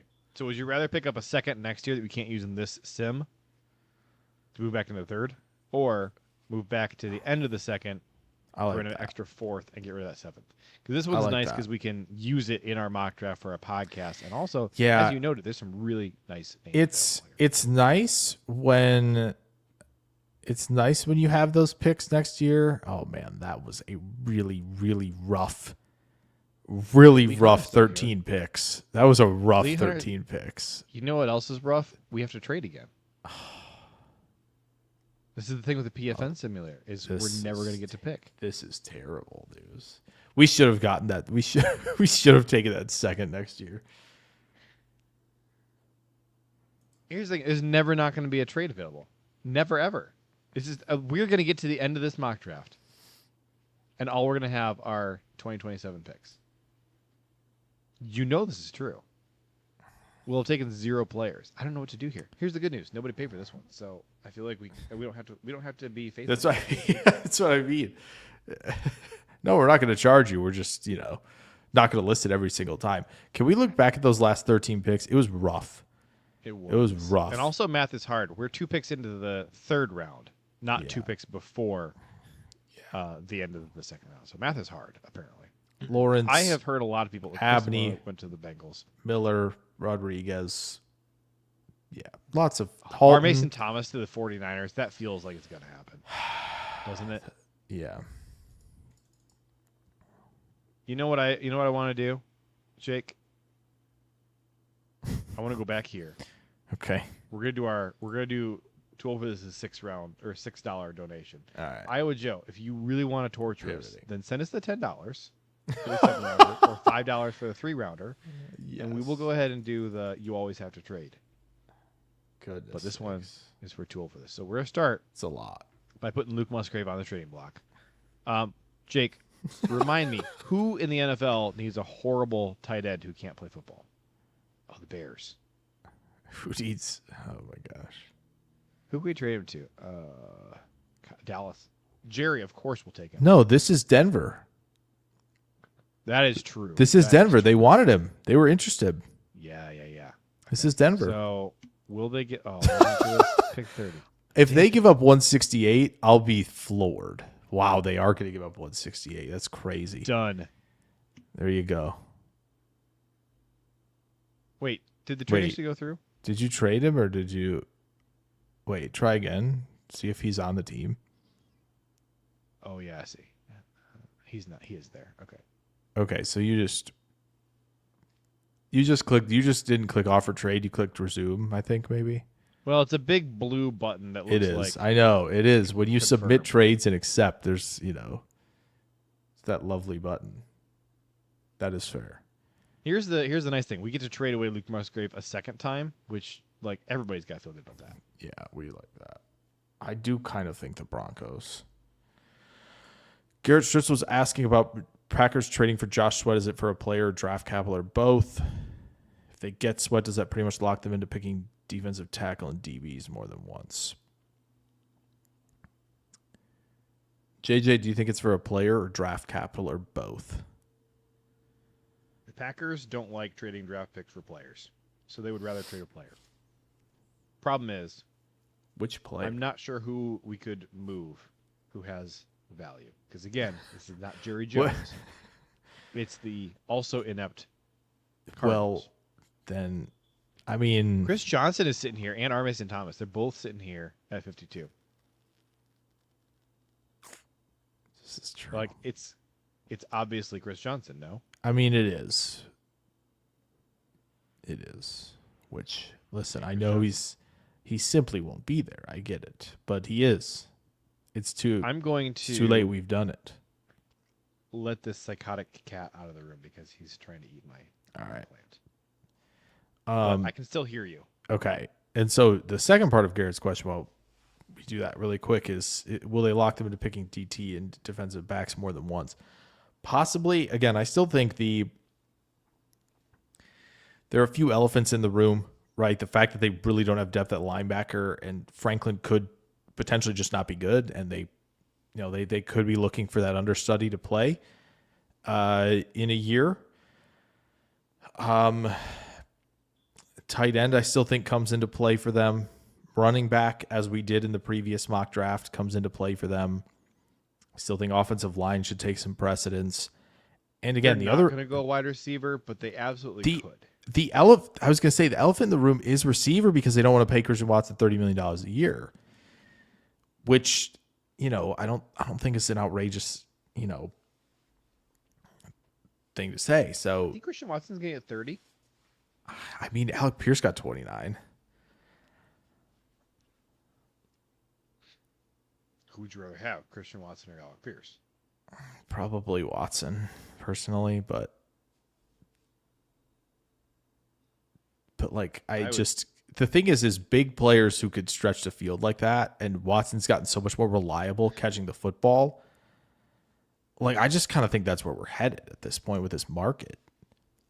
Like, even if I think JJ, and even if you like Pierce more, which I think is totally fair, if you like Pierce more, which I think is fine, I think Pierce probably could have got like 32, 33 million elsewhere, and he's stuck there.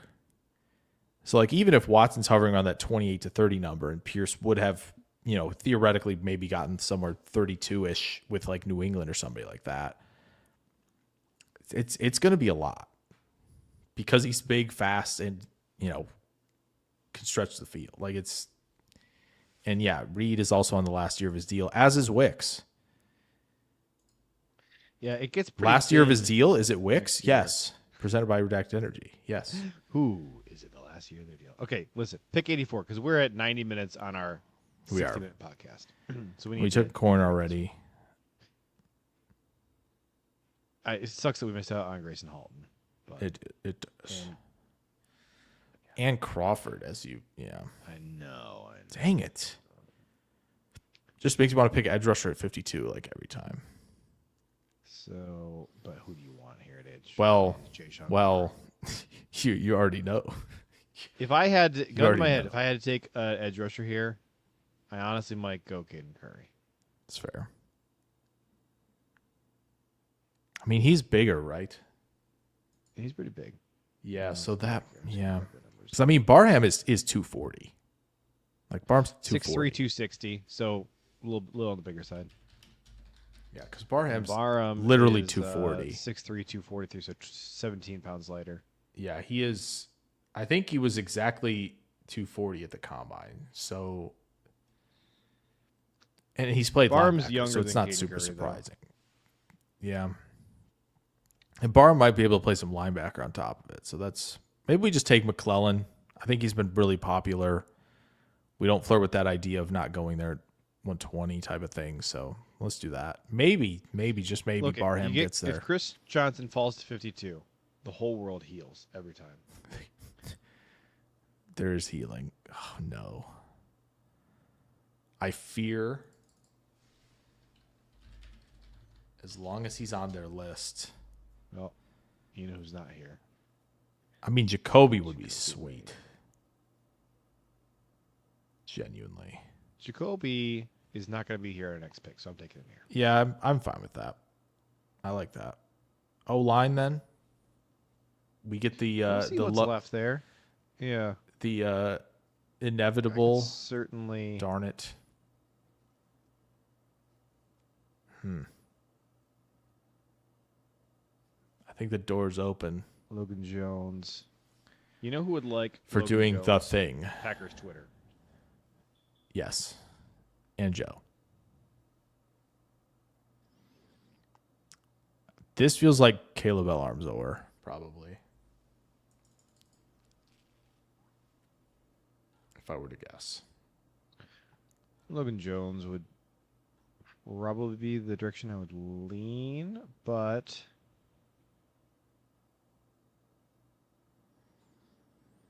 Elarmzor probably good. Do we have?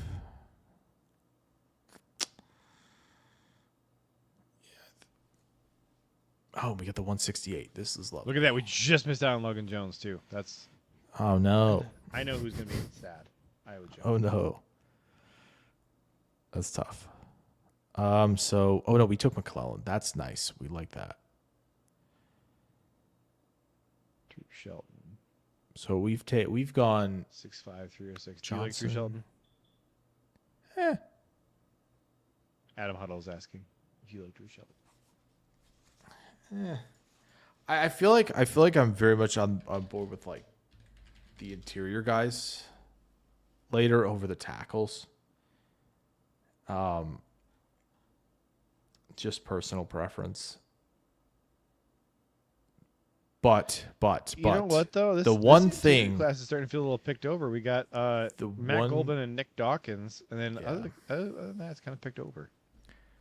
The one thing that I feel like Shelton does really well is the quicks being on the move. And so, like, if you're going to do zone stuff very often, he's not going to be out of position at all with a lot of what you're trying to do there. So there's 3 guys I have my eye on here. Okay. Keelan Black, Pat Coogan, and Skylar Gill-Howard. Okay. Is there somebody else you want to throw in the mix, or you like one of those guys? I think that's good. You got Chris McClellan and no offensive lineman. I mean, like Gil Howard, kind of. I mean, again, we feel not great about the edge rusher room, he kind of is that tweener anyway. He's just not as tall, but like he kind of gives a little bit of like Carl Brooks vibes. Yeah, I'm okay with this. And yeah, Brooks, another guy who's last year of the deal.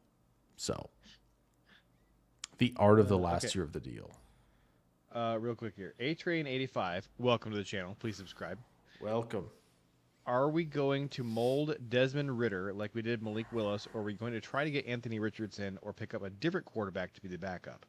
Here's what I'll tell you, A-Train. First of all, we'll give you the short answer right now, but if you want to hear the long answer, we did this earlier on in the podcast, probably around like the 30-minute mark. So if you want to 30 go or back to about 35. 30 minutes, you can hear. We probably did like 5 or 6 minutes on it. Jake and I are on board with going after Anthony Richardson, giving up a 7th-round pick, maybe a 6th-round pick to go get him. We'd also be interested in maybe Justin Fields. I like Desmond Ridder a lot. I can't remember, Jake, if you like Desmond Ridder. It doesn't I think seem that's fine like the too. Packers are necessarily that invested. Number one, they are sniffing around Anthony Richardson. Number two, after they got Desmond Ridder, they went and for some reason signed Kyle McCord. Yes. And there are people who think they know stuff who say that Kyle McCord is going to stay here and Desmond Ridder is going to be gone. So I would rather invest in Desmond Ridder. Would certainly rather have Anthony Richardson. And again, if you want a long answer on that, go back to about minute 30. And that's about where we started talking about that. Yeah. We got another person on here who's new. Taylor Bell, B40. I don't know what to call you. Do I call you B40? This Taylor. is B40. No, Taylor is too complicated. I think B40. It's too complicated. Clearly the name. Yes. So Taylor, you're right. thank you for being here. Please subscribe. We would like to have you back. You and A-Train. What about Landon Robertson? I like dude from Louisville, transfer to Wisconsin edge. He's a white boy. What's his name? Is it Mason Riger? Is this what we're talking about? That's I think who is being talked about as Wisconsin guy. This podcast likes Landon, and we like Mason. So you're in good company here. We like both those guys. We don't have to take either one of them here in the 5th round. We can probably land both in the 7th. So let's circle back in the 7th round and see if we can land both of those guys. Coles. Jordan Garrod, I think, is maybe the Louisville. Oh, no, he's talking about Louisville to Wisconsin edge. Okay. Yes. Bungie Cheddarbug says these two are so much more entertaining at double speed. Lovely. I wholeheartedly endorse watching us at double speed. I don't know about double because some of the moments, JJ, where we get like on the rants, I feel like I would lose my mind. I feel like they would be going too fast. I feel like a 1.5 has got to be a comfortable spot. When you get upset, you don't talk faster, you talk louder. I think I do both. This is true. It's probably true. All right, so we took Skylar Gill Howard. So Keelan Black fell to our next pick, so that's tempting to do here. Red Murdoch, Daquan Wright, Eli Heidenreich. What direction are you feeling here? We got corner. I'm good with tackles, one linebacker, a receiver. Picking up a running back here feels like kind of a nice spot to be. Yeah, I like Keelan. I like Terrion Stewart. I think either one of those works for me at running back. Taking Keelan here because that's kind of the direction I wanted to go at our last pick. So now we got 3 7th-round picks here. I mean, that's as classic as it gets, right? You like a guy at that spot, you still get him. So Mason is ADP 239. Who's the other one? Landon 231. So I say we take Landon first. Okay. Or who was that? Was that J-Train or was that Taylor before a... That was Taylor. It was Taylor. Okay, here you go, Taylor. This is for you. We took Landon, and we'll take Mason, and then we'll have one more pick to play with. Okay. And so that'll be 4 picks along the D line, which that's fine. Have we picked an O lineman? No. I don't think we have. No. Do you think there's going to be... Is Matt Goldman or anybody still... Yes. Goldman's... Bryce Foster, I would not sneeze at. Yes, easy. Boom. Perfect. All right, Jake, you know the question I'm going to ask you.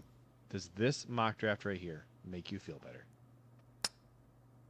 Yeah, any without Musgrave feels pretty good, I would say. And we've done 2 more mock drafts than Musgrave will have touchdowns this season. So we like that. With his new team. With the new team, right? Exactly. They're gonna think he's the Joker type of player in Denver, and I want to see him go to Denver so bad. I want that almost as much as I wanted to trade Aaron Rodgers to Denver. And again, I didn't hate Aaron Rodgers millions of the time. I didn't hate Aaron Rodgers. I just really wanted what Denver was offering. It's just more of it is time.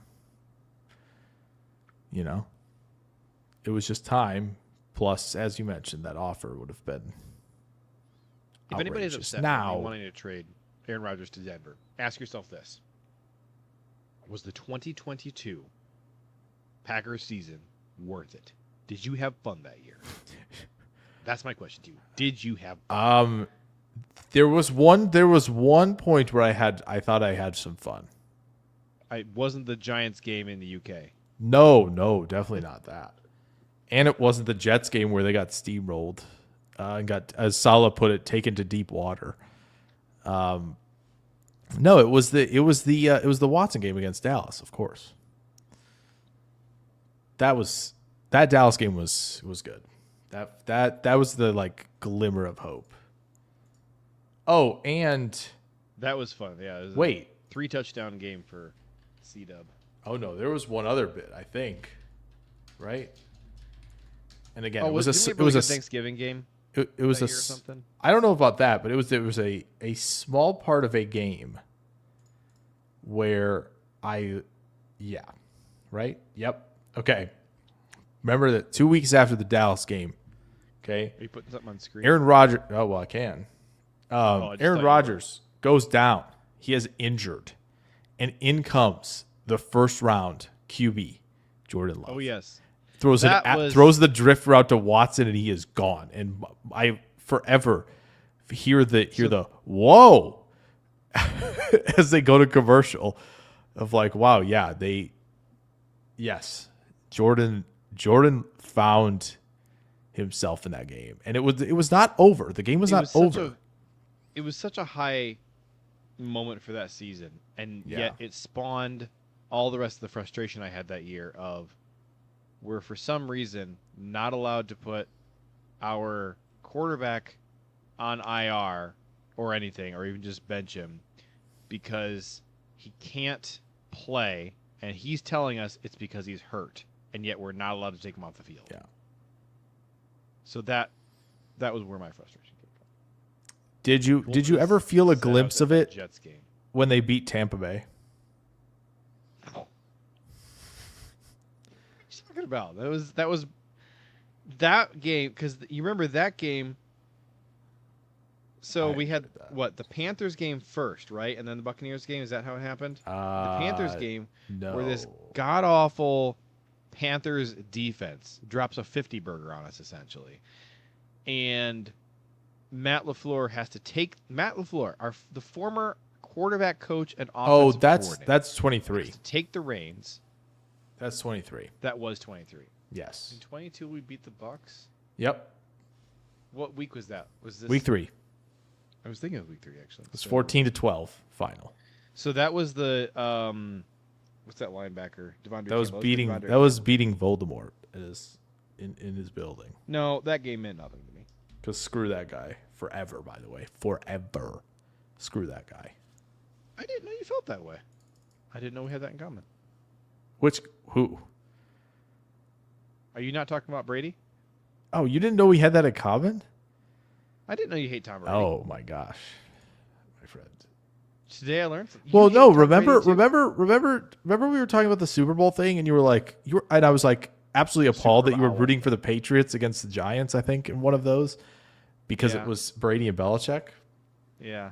Yeah. No, the game you were thinking of, I think, was. Yeah. Yeah, because there were a few different years where I rooted for the Patriots despite hating the Patriots. Yeah. Yeah, that was interesting. And I think it's because my short-term anger towards NFC teams that pop up burns hotter than my long-term loathing of dynasties. That's why. Because, when you lose to them, it's the enemy you know versus the enemy you don't know. Okay, hey, I have to just sit here and live with the Patriots for 20 years, and I hate them, but I'm used to hating them, and I'm used to that being my life.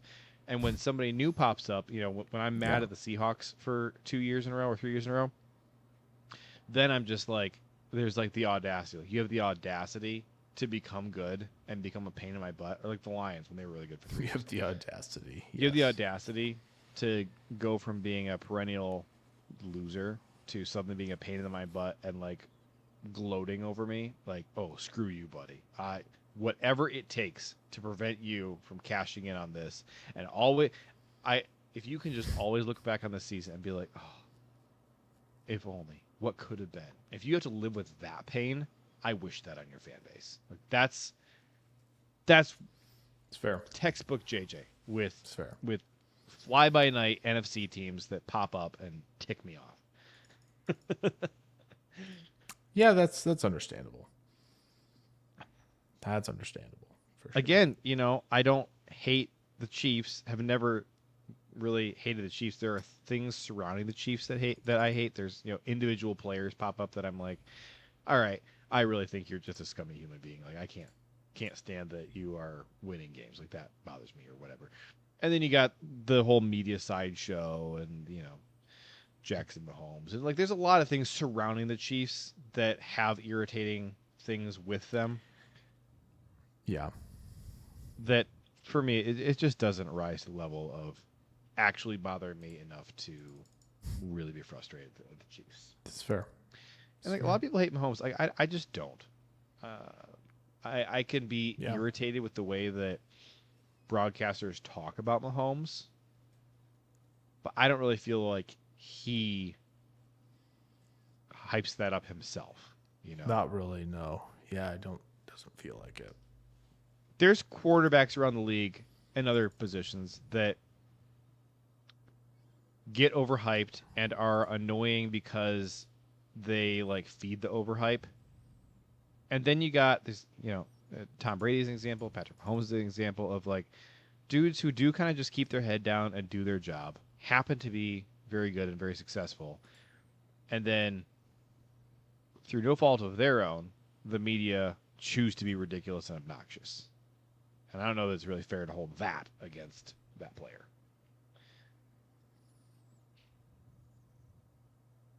Yeah. We're at minute 110 of our 60-minute podcast. We are. So we should wrap it up. We probably should. You're right. You should treat yourself tonight, Jake.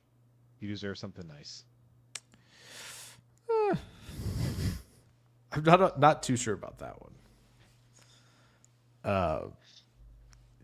In general, but Might have to title this episode "Trying and Failing to Comfort Jake." You could call it that. I don't know if that will do well on YouTube. That might do well on Spotify though, and wherever you get your podcasts, which is where wherever you're listening, that might do well there. YouTube, we're gonna probably have to stick with the title. Here's what it means, because JJ's been killing it with the titles lately, and the pod's getting more watch hours, that's what we needed. So that's what we needed. I think going twice a week has helped a lot. Oh, Tulpa said it would do well on the Calm app. Are you recommending that Jake try the Calm app? I don't know that I think Jake needs to calm down. I think that something good needs to happen to Jake. Poor Jake. I think that's what he needs. I don't know if the Calm app is what he needs. I know some people were putting in the chat that Jake's upset because Wisconsin beat Illinois today. And while I was upset that Wisconsin beat Illinois today, I would not that causing an outburst would be ridiculous. Absolutely not. Absolutely not. I got over that. I knew they were losing that game at one point. I got over that very quickly. It was most certainly not that. But it should not have made its way on here. And to JJ and to the people, I apologize greatly for that. It should never have made its way here, and unfortunately did. All right. Minute 112. 12, yeah. Minute 112. 112. The sickos Of our 60-minute podcast.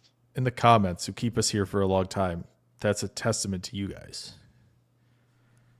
And your Golf mock doesn't draft suck. suggestions. Does that help, Jake? Golf doesn't suck. Does that help? Drafting Matt. The Gold, golf has been good. does that help? The golf has been good. I've enjoyed that for sure. I've greatly enjoyed the golf. Oh, you tweeted something, I think today, and I was looking at it, I'm like, I don't have any clue what this is about. And I finally... after Ludwig Googling with a long the time, gif of Johnny Storm. Yeah. I finally concluded, Yeah. I think this has to do with golf. Was I correct? Yes, indeed. Okay. Indeed. Because I just started Googling Ludwig, and I knew, like, the only Ludwig I know, besides Beethoven, and a couple other people from history, Von Mises and all these people. I know that there's a popular YouTuber named Ludwig. I've never watched his stuff. Oh, I'm that's not sure to you're recognize right. his face, That's but true. I know that he exists. I've seen You're people right. say his name. That escaped me. Yeah. Cool, this is telling us to get off of here. We got 100 Get out of here. people still tuning in right now on various platforms. what are you- So you guys are sickos. What's But the we're gonna word? get off of 3 here. likes on Facebook? Love that. Oh, so we are going to be here on Monday. Yes. We will not be here next Friday. Jake and I are, I think, both traveling. Is that correct? We're going to be both traveling. We can't do it. Yep. So we're going to take Friday off. We'll be back for the following Monday. So you got 2 Mondays. No, in a it's row. actually JJ actually canceled next Friday after the outburst earlier for myself. He's like, "No, I don't think we should do Fridays for a little bit. private Let's chat just said, let's just "Okay, I need a break let's from you, just man." get out of here. Let's not do Fridays." No, It but wouldn't we are really both. make sense to say I just need a break from you though, because Yeah, there you go. Because then I would be skipping this coming Monday, not next Friday. That's true. And also, truly, we did have this conversation of like, oh yeah, because again, the schedule that all this stuff that I've got going on this year have been set in stone, and obviously we've only recently changed schedules, and so I was like, oh wait, next Friday, that's not going to work. We are doing a pod, but it works out. TBD on whether the schedule is going to work long term for Jake, because especially if he still can't get weekly cheddar back on the schedule, like we're going to have to do something to accommodate for that. But there's plenty going on. until People. next time, Yes. this has been Derailed. We'll see you next time, maybe on Derailed, maybe Dan on Whelan, stud, podcast. as we know. Also, Romeo Doubs is in a better place now, people. Romeo Doubs is in a better place now. We didn't get to talk about that, but he is. Jake, He is. I'm going to send us out in the best possible way. Okay. If this doesn't make you feel better, nothing will. I know what he's doing. I guarantee you don't know. In the words of the late great Godzilla. Oh. I thought you were gonna play the music. I was gonna play the music. I did. I thought you were gonna play the music. I can Yeah. absolutely do that. In the words, I need to sound poetic here. In the words of the late great Just like the street lights lit this Go Pack Go. There you And we're just gonna sit here as go. No, you have to turn it up. It's so loud. It's so loud. It's so People in the quiet. pod are gonna be so confused. They're like, "What are they doing? They haven't done this since Ed Policy." It's so quiet in my ears. It's funny. Oh no, it's loud. It's pretty. This is okay level, but it was like up there. I haven't hit end stream yet, but the podcast episode is officially. The podcast episode's done. There it is. It's done. It's done.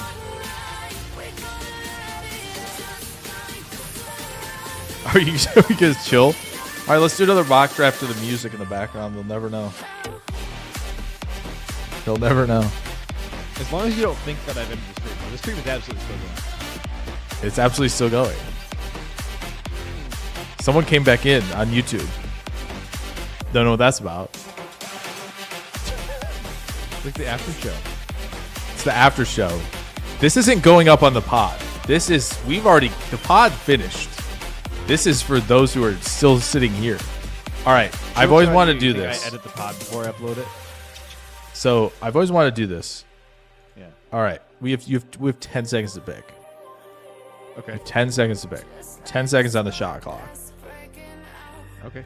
If you trade, you can add 10 to create a trade. Right. If you want to trade. All right. Maybe people don't like the lo-fi. All right, 10 seconds. How is Lobo still available? What happened here? So you want? I guess it's different. It's different. It's a left tackle. We don't know we have one. Kieran Crawford. It's funny. There's still people. Still got over. 100 People are just chilling. We got to 140. There, two people came in. They're pretending that they're not. Yeah, two people came into YouTube since we like officially ended the show. Oh boy, JJ, we might be in trouble here. We're almost out of time. I'm gonna pick Bud Clark if you don't get. I would pick Bud Clark. I think. Yeah, I would just do that. You want Patreon? I know it. You're right. You're right. I think it's Katron or it's who's the other guy there? Oh, Raritan probably.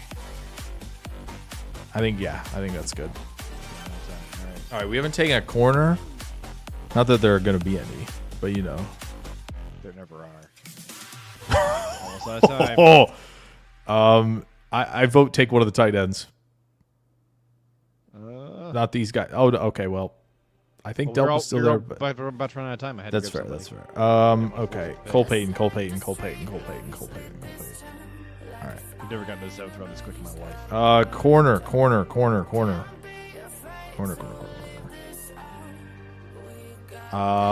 Stephen Hall. Probably Wright or Hallman. One of those. Okay. Receiver. I mean, draft one. Nope. Oh, we didn't draft DT. That's tough. Ah, boy. Almost out of time. Landon, I guess. There you go. Okay. I think we stayed within 10 seconds on all those. Yeah. Wow, it's actually like no agree. I don't think that might be the first one in a while. There's no D's or F's. If I'm not mistaken. When you have to just follow the process with it. You can't I want to do this with like 2 or 3 rounds of every team. Of like, you gotta, That'd be interesting. we gotta go. Like we're gonna, because, yeah. All right. Speaking Well, of, we gotta